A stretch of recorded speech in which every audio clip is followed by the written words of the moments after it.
Police का देखने को मिल रहा है। पुलिस के द्वारा फ्लैग मार्च निकाली जा रही है और एहतियाती कदम उठाते हुए पहले ही जो अतिरिक्त बल है उसकी तैनाती कर दी गई है। दिल्ली पुलिस का मुस्लिम बहुल इलाके में फ्लैग मार्च लगातार जारी है, जिसमें जामिया शाहीन बाग इलाके शामिल है और तस्वीरें भी सामने आई है जहां पर आप पुलिस के जवानों को और तमाम फोर्सेस को पेट्रोलिंग करते हुए देख सकते हैं। संवेदनशील इलाकों में खास करके जो मुस्लिम बाहुल्य इलाके हैं जहां पर प्रदर्शन किया जा सकता है और माहौल बिगाड़ने की कोशिश की जा सकती है, उन सभी इलाकों में पुलिस के द्वारा पेट्रोलिंग की जा रही है। वक्फ संशोधन बिल 2025 कल संसद के अंदर लोकसभा में टेबल किया गया और रात में ही इस बिल को पास कर दिया गया। इसके बाद कई सारी बातें निकल के सामने आई, कई रिएक्शंस निकल के सामने आए, कई पॉलिटिकल रिएक्शंस इस बिल को निकल के सामने आए। कई जो मौलाना हैं वो निकले और उसके बाद अपनी बात रखी और जो सबसे अहम बात रखी गई वो ये कही गई कि अब पूरे देश के अंदर शाहीन बाग जैसा जो प्रोटेस्ट है वो देखने को मिलेगा। लेकिन शाहीन बाग प्रोटेस्ट था क्या? शाहीन बाग में क्या हुआ था? कैसे प्रदर्शन हुआ था? ये आप देख रहे हैं, ये शाहीन बाग का एरिया है और ये जो आप फुट ओवर ब्रिज देख रहे हैं ये वही फुट ओवर ब्रिज है जिसके ऊपर जो लोग हैं वो उस समय प्रदर्शन करने के लिए बैठे थे। नीचे का जो पूरा रास्ता था दोनों तरफ जो आप देख रहे हैं इसको पूरे तरीके से बंद कर दिया गया था और यहाँ पर जो बड़ी संख्या में महिलाएं हैं वो बैठ गई थी, प्रदर्शन कर रही थी और इसके बाद यहाँ पर लंबे समय तक जो लोग हैं वो बैठे हुए थे शाहीन बाग के अंदर और ये सबसे लंबा चलने वाला प्रोटेस्ट अपने आप में बन गया था। लेकिन सबसे अहम बात थी ये दुकानें जो आप देख रहे हैं जो अभी इस वक्त बंद हैं, ठीक इसी तरीके से उस वक्त भी ये दुकानें बंद थी, उस वक्त भी ये दुकानें खुली हुई नहीं थी। ये हाल थे, यहाँ के लोग काफी ज्यादा परेशान थे। अब जो लोग ये कह रहे हैं कि ये प्रोटेस्ट जो है इसको शाहीन बाग जैसा प्रोटेस्ट बनाएंगे, ये अपने आप में बड़ी बात है। सुरक्षा की दृष्टि से देखिए रैपिड एक्शन फोर्स की जो टुकड़ी है उसको यहाँ पर लगाया गया है। जो यहाँ पर पुलिस की टीम है दिल्ली पुलिस वो यहाँ पर मौजूद है और लगातार जो हालात है उसके ऊपर नजर रखा जा रहा है, नियंत्रण रखा जा रहा है। ये तो आपने देखा कि दिल्ली पुलिस किस तरीके से एक्शन में नजर आ रही है। अब आपको सुनवाते हैं कि किन मौलानाओं की वजह से दिल्ली की सड़कों पर फ्लैग मार्च निकाला गया पुलिस के द्वारा और निकाला जा रहा है। इस लिस्ट में टॉप पर है मुंबई जमीयत उलेमा हिंद के अध्यक्ष सिराज खान, जिन्होंने साफ तौर पर कह दिया है कि शाहीन बाग बनकर रहेगा चाहे जो कुछ हो जाए। आपको सुनवाते हैं। हाँ बिल्कुल, हमने इसके पहले भी जब CNRC को लागू करना चाहा तो हमने उसके लिए शाहीन बाग दिल्ली में बना, तो दूसरा शाहीन बाग हमारा बॉम्बे में भी बना। आने वाले वक्तों के अंदर इंशाअल्लाह ताला हम इसकी पूरे तरीके से अपने जितने भी मुस्लिम NGO से जमाते हैं पूरे हिंदुस्तान के अंदर, तो उसके अंदर सारे लोगों के साथ हम अपने बातचीत करेंगे। बातचीत करने के बाद हम इसकी लड़ाई अगर हमारे को संतुष्टि नहीं हुई तो हम इसको सड़कों पर भी लेकर आएंगे। शाहीन बाग बनेगा? हाँ बिल्कुल बनेगा। हमने जेलों को पहले भी अंग्रेजों के दौर में भी आबाद किया था, हम आज भी जेलों को आबाद करने की ताकत रखते हैं और हम रस्तों पर इसकी लड़ाई लड़ेंगे। मतलब ये तो सीधी धमकी है कि बिल पास होगा तो बवाल होगा, सड़कों पर उतरेंगे। और हैरान करने वाली बात इस समय ये है कि दिल्ली नहीं अहमदाबाद में भी कुछ ऐसा ही देखा जा सकता है। आप खुद देख लीजिए। वक्फ बिल पर अहमदाबाद के मुसलमानों का क्या कहना है, हम सीधे उन्हीं से बात करते कि आखिरकार विरोध किस बात का हो रहा है। आप लोग सब विरोध कर रहे हैं वक्फ बिल का, किस बात पर विरोध कर रहे हैं? यही है जो जमीन मुसलमानों की है, जो मुसलमान ने वक़्फ़ कर दी है मदरसों के लिए अल्लाह के नाम के ऊपर, उसको कहते हैं वक़्फ़ की ज़मीन। अब इस ज़मीन के ऊपर हुकूमत की नज़र है कि भाई वो अपने हिसाब से इसके फैसले करेंगे, तो उनका क्या राइट बनता है? लेकिन आप जब ये ज़मीन मुसलमानों की है, वक़्फ़ की ज़मीन है, तो इसके फैसले हुकूमत क्यों करना चाहती है? सीधी सी बात है, उनकी नीयत खराब है। वक्फ के विरोध से सब हो जाएगा, सब हो जाएगा। वक्फ के विरोध से ये हो जाएगा कि हमारी जमीन वो हमारा मसला है, उसमें किसी की दखल अंदाजी की हमें कोई जरूरत नहीं है। लेकिन आप जो कह रहे हो गरीबों के लिए, इससे क्या हो जाए? तो गरीबों को करना है किसको है? मोदी को करना है। गरीबों के लिए क्या करा है अभी तक? कौन सी जॉब दी है भाई किसी को? गवर्नमेंट के अंदर कितनी जॉब है? क्या है बताओ ना, गरीबों के लिए क्या कराएगा अभी तक मोदी सरकार ने? अब मुझे ये बताओ, वक़्फ़ का बिल गरीबों का मसला नहीं है। कौन कहता है गरीब को नुकसान हुआ वक़्फ़ की वजह से? बिल लाना हिफाजत नहीं बल्कि उसको खत्म करने के लिए हो तो मुसलमान कभी भी उसको बर्दाश्त नहीं करे। इससे पहले वक़्फ़ में तरमीमात हुई हैं, लेकिन जो हुई है वो हिफाजत के लिए है। अब जो हो रही है हिफाजत नहीं, इसको खत्म करना है, इसलिए उसका विरोध कर रहे हैं। सरकार कान खोल के सुन ले कि ये विरोध शुरू हो चुका है, सड़कों से लेकर संसद तक चलने वाला है, तो ये बिल वापस ले उसमें ही बेहतरी है। बिल वापस लेने के लिए कहीं ना कहीं गवर्नमेंट को हिदायत देते नजर आ रहे हैं और सीधे तौर पर कह रहे हैं कि बिल अगर सदन से पास भी हो जाता है तो पूरे देश में शाहीन बाग जैसा प्रदर्शन फिर एक बार शुरू किया जाएगा। वीडियो जर्नलिस्ट संकेत के साथ इतने मिटलानी, टाइम्स नाउ भारत। अहमदाबाद के बाद कोलकाता के शाहीन बाग की आपको रिपोर्ट दिखाते हैं। जब मुसलमान अपने ईमान पर आ जाए तो फिर वो देखता नहीं है सामने कौन है।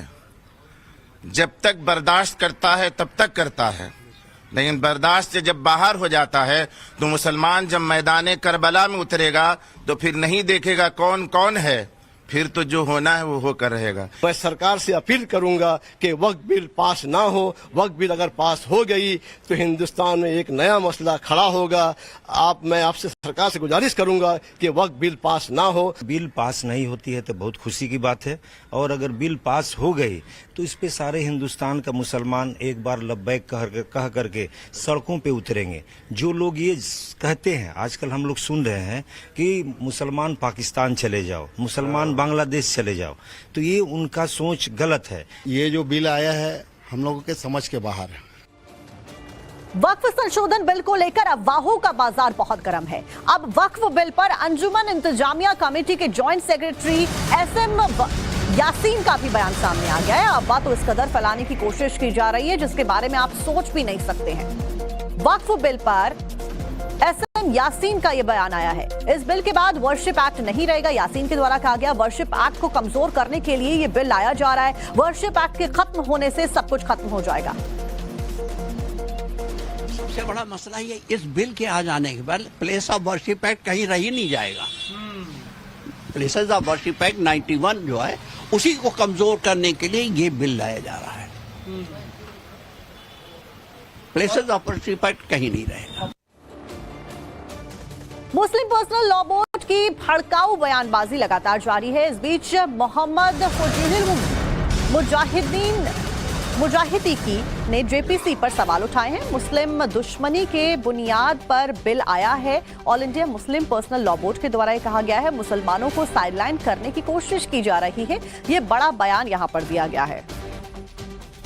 जो उनकी अमेंडमेंट आए हैं, जो उन्होंने अप्रूव किए हैं, उससे ज्यादा मामला कॉम्प्लिकेटेड हो गया है।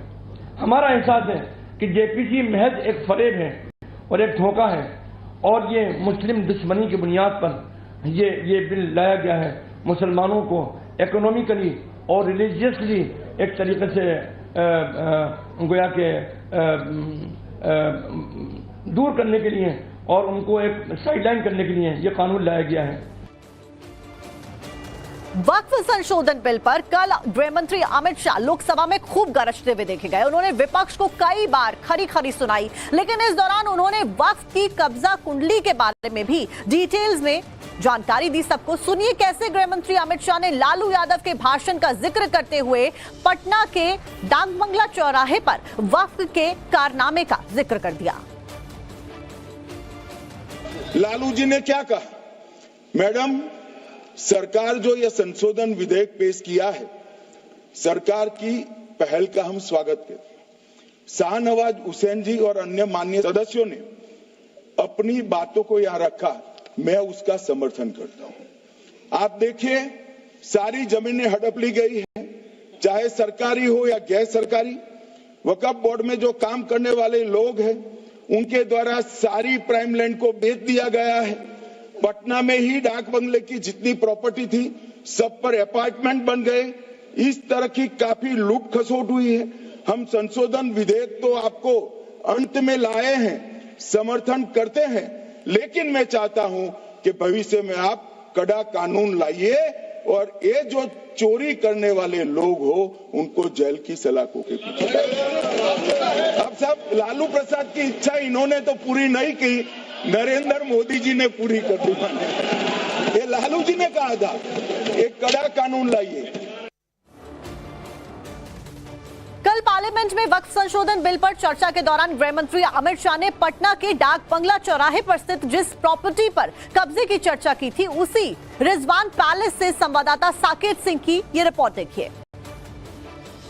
वक्फ बिल पर चर्चा के दौरान केंद्रीय गृह मंत्री अमित शाह ने पटना के डाक बंगला चौराहे के जिस रिजवान पैलेस का जिक्र किया था, हम अभी वहीं मौजूद है। आप देखिए, ये डाक बंगला चौराहा है, पटना का सबसे व्यस्तम, सबसे पॉश इलाका ये डाक बंगला चौराहा है, और इसके चंद कदम की दूरी पर जो डाक बंगला चौराहा है उससे ये आप सामने देख रहे हैं, ये रिजवान पैलेस है, और इसी को लेकर चर्चा लोकसभा में अमित शाह के द्वारा किया गया। अमित शाह ने इस बिल्डिंग की चर्चा की, ये जो जमीन है इसकी चर्चा की। ये लगभग 122 कट्ठे का ये पूरा प्लॉट है रिजवान पैलेस का, और इसी पर वक्फ को लेकर मामला चल रहा था। वक्फ बोर्ड ने इस पर अपना दावा किया था, सिया वक्फ बोर्ड का दावा था इस प्रॉपर्टी पर, और उसी को लेकर जो चर्चाएं थी वो हुई। लालू यादव ने भी पार्लियामेंट में जो चर्चा की थी कि डाक बंगला जैसे जगह पर वक्फ बोर्ड का कब्जा है जमीनों पर, वो यही प्रॉपर्टी है 122 कट्ठे का।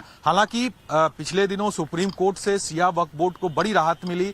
सुप्रीम कोर्ट ने इस प्रॉपर्टी को सिया वक्फ बोर्ड का माना है, लेकिन अभी इसमें और भी कई पार्ट हैं जिस पर मामला ट्रिब्यूनल में है, मामला चल रहा है। तो आप समझिए किस तरह से जो बातें सामने आ रही है कि जो प्रॉपर्टी है उस पर वक्फ का कब्जा होता है, और कई ऐसी भी प्रॉपर्टियां हैं जिस पर दूसरे ने जो वक्फ की प्रॉपर्टी है और उसको लोगों ने कब्जा कर रखा है। तो ये जो बिल पार्लियामेंट से पास हुआ है, इससे दोनों स्थिति में लोगों को मदद मिलेगी।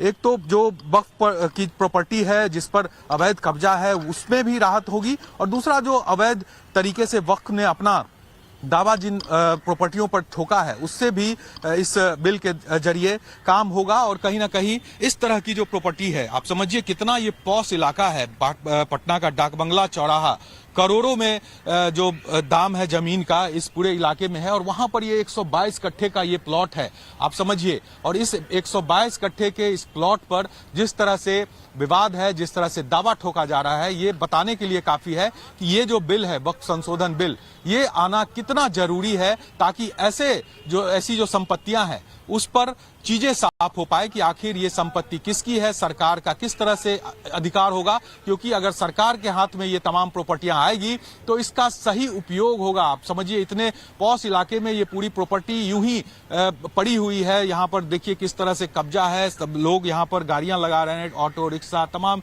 चीजें यहाँ पर आप देख रहे हैं। अब ये रिजवान पैलेस विवाद आखिरकार है क्या, वो भी समझ लीजिए। दरअसल 122 कट्टे की इस प्रॉपर्टी पर कई सालों से विवाद लगातार बना हुआ है। पटना के डाक बंगला चौराहे के फ्रेजर रोड पर यह प्रॉपर्टी स्थित है। बिहार स्टेट शिया वक्फ बोर्ड का इस संपत्ति पर दावा सामने आया था। हालांकि सुप्रीम कोर्ट ने शिया वक्फ बोर्ड के पक्ष में फैसला भी दिया है। कई सालों से कोर्ट में लंबित था इस प्रॉपर्टी का पूरा विवाद, और एक बार फिर से ये चर्चा में आ गया है। इस सब के बीच में बिहार शिया वक्फ बोर्ड के अध्यक्ष का भी बयान सामने आ गया है। उन्होंने ये बात मानी है कि कई प्रॉपर्टीज वक्फ के कब्जे में है। नवभारत से बोले बिहार शिया वक्फ बोर्ड के अध्यक्ष अफजल अब्बास, जमीन पर वक्फ का कब्जा है उनके द्वारा कहा गया। सिया वक्फ बोर्ड के अध्यक्ष बैठे हैं, चेयरमैन हैं, हम उन्हीं से सीधे बात करेंगे। अफजल अब्बास साहब, किस तरह से देख रहे हैं? अमित शाह ने कहा कि जो डाक बंगला चौराहे के आसपास कई एकड़ जमीन है जो कि कब्जे में है।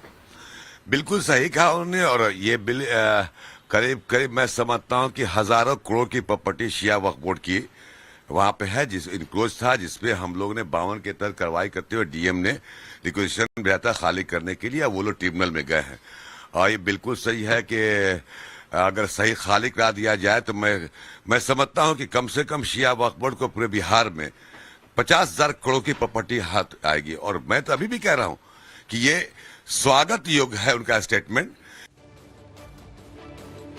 देश की जिन संपत्तियों पर वक्फ बोर्ड ने अवैध तरीके से कब्जे का दावा किया, उनमें से संगम नगरी प्रयागराज का चंद्रशेखर आजाद पार्क भी है। बुधवार को संसद में वक्फ बिल पर चर्चा के दौरान गृह मंत्री अमित शाह ने यह खुलासा किया था कि प्रयागराज के इस ऐतिहासिक पार्क पर वक्फ बोर्ड ने दावा किया था। वक्फ में ने यह दावा किस आधार पर किया वो बताएं, उससे पहले अमित शाह का बयान देख लेते हैं। मान्यवर, तेलंगाना में 66,000 करोड़ की 1700 एकड़ जमीन पर दावा कर दिया। असम में मोरीगांव जिले की 134 एकड़ भूमि पर दावा हुआ। बिहार का मैं लालू जी के कोर्ट के साथ बाद में बताता हूं। गुरुद्वारा से संबंधित हरियाणा की 14 मरला भूमि को वक्फ को सौंप दिया। और मान्यवर, प्रयागराज में चंद्रशेखर आजाद पार्क को भी वक्फ घोषित किया। टाइम्स नाउ तरफ भारत की टीम जब प्रयागराज के चंद्रशेखर पार्क में पहुंची तो हैरान करने वाली तस्वीर सामने आई। इस पार्क के बीचों बीच कुछ मजार बने हुए हैं। कहा जा रहा है कि इसी मजार को लेकर वक्फ बोर्ड ने इस पार्क पर कब्जे का दावा किया था।